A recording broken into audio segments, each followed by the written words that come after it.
Although both his parents were British, Henry Mayo Bateman was actually born in New South Wales, Australia in 1887, where his father had achieved success as a cattle rancher. But a year after Henry's birth, the family moved back to London and his father established an export business there. Bateman Sr. had expected his son to follow him into business, but Henry was determined to pursue a career in art, and at 16 he studied at Westminster School of Art and Goldsmiths College.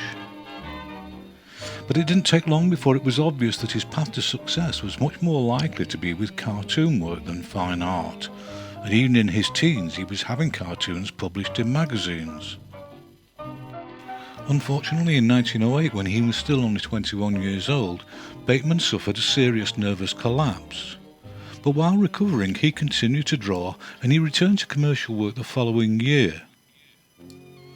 And by this point he had developed his technique and humour into a more extreme stylistic approach, which soon became the defining feature of all his work. Bateman himself referred to this transformation as going mad on paper, and it was obvious that he was now far more concerned with how things felt and how to express that visually than how they actually looked. He was also far less reliant on written dialogue, which was more than compensated for by the comic eloquence and improbable posing and expressions of his characters. In the second decade of the 20th century, colour began to feature increasingly in his work.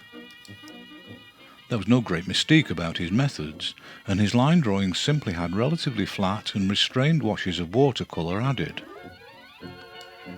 When war was declared in 1914, he volunteered for the army, but was rejected on the ground that he wasn't physically robust enough to be sent for slaughter. This was a humiliating blow, and depressed by this turn of events, he took himself off to stay at a remote inn in the wilds of Dartmoor. But while there, he became even more prolific and commenced firing off any number of increasingly manic cartoons, many of which had generally light-hearted military themes, and his reputation and popularity grew exponentially.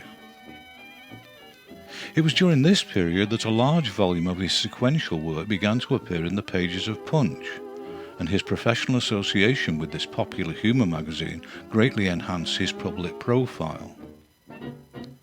The frequently wordless narratives he was by now creating were a particular success with readers, and proved to be influential on many of his contemporaries, who soon began exploiting similar entirely visual comic approaches. When creating these comic stories, he never used panels as other cartoonists did, but simply placed vignetted scenes in sequence and kept background detail out of the pictures whenever possible. In 1916 he published the book Burlesques, which was a collection of work previously printed in various magazines. And he continued this practice after the war with other collections of work, such as A Book of Drawings in 1918. In 1919 he had the first of 2 solo exhibitions at London's prestigious Leicester Gallery, and such was his popularity that everything on show was sold as soon as they opened. 1922's collection Suburbia looked at the lives of the British middle and professional classes, and as a member of this social group he was well placed to poke fun at his peers. The Book of Golf was published a year later, and similarly it satirised the types who were taking up this activity and the peculiarities of their behaviour. All these collections enjoyed great success, and their sales boosted his income considerably, with regular royalty payments from the publisher.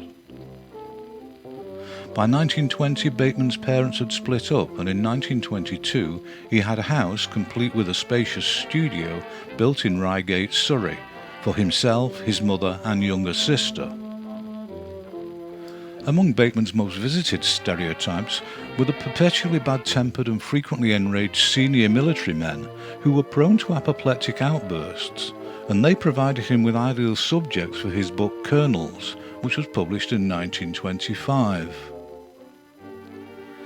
By this point, many of Bateman's images were being reproduced in full colour, and his originally quite basic painting technique had become considerably more sophisticated, with more emphasis on bright tonal application to round out the line work.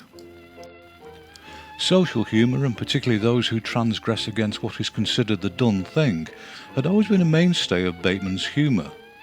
And in the mid-1920s this concept coalesced into a series which quickly became known collectively as the Man Who cartoons.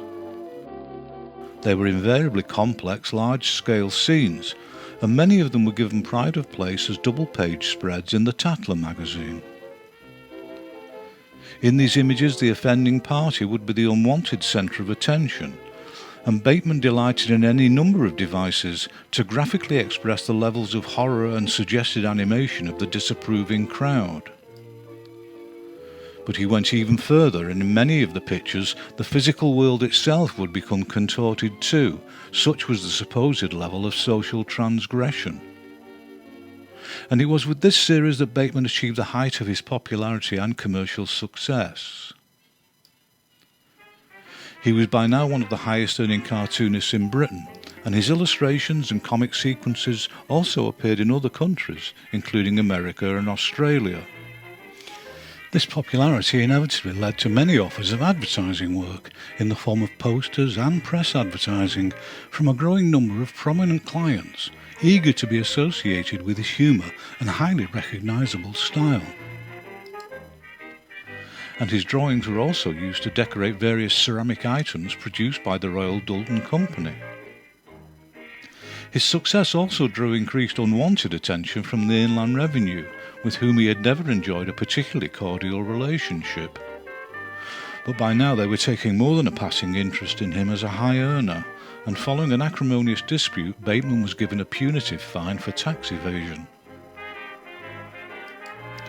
In 1933 he took off for a painting and fishing trip through France and Spain, increasingly determined to follow what he considered his true vocation, and with that in mind he subsequently began shedding clients.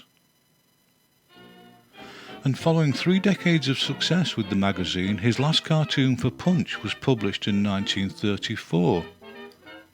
Only 2 years later he created his last Man Who spread for the Tatler. But despite his supposed retirement from commercial work, in 1940, when Britain was at war with Germany, he created domestic propaganda posters aimed at civilians.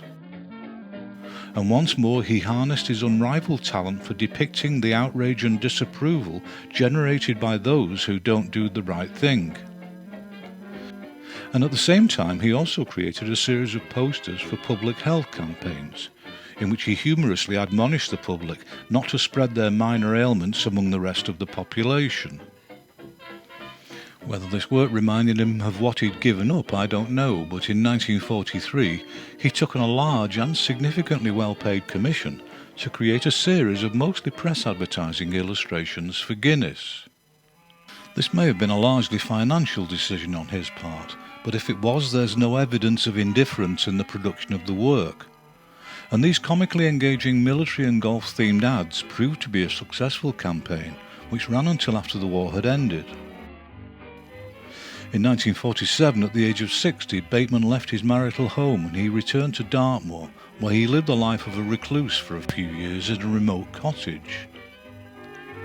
Then in 1952, he once more broke his vows of commercial abstinence and produced another press campaign of comical Man Who-style colour illustrations for Bar One cigarettes, where the central male character had the nerve to prioritise smoking a cigarette instead of carrying out his given role. This series was his final commissioned illustrated work, although in 1960 he published his own authored and illustrated book about fly fishing. Bateman eventually left England altogether for the Mediterranean island of Malta, and subsequently relocated to its even less populated neighbour Gozo. And there he relaxed in the sun and painted the scenery and architecture of the island up to his eventual death in 1970 at the age of 83. Without doubt, H.M. Bateman played a crucial role in the modernisation of what cartoons could be, and his innovative and imaginative approach led a move away from the formal crosshatch dialogue-based humour being created by most of his contemporaries. And I hope this video attracts wider attention and greater admiration for his considerable achievements.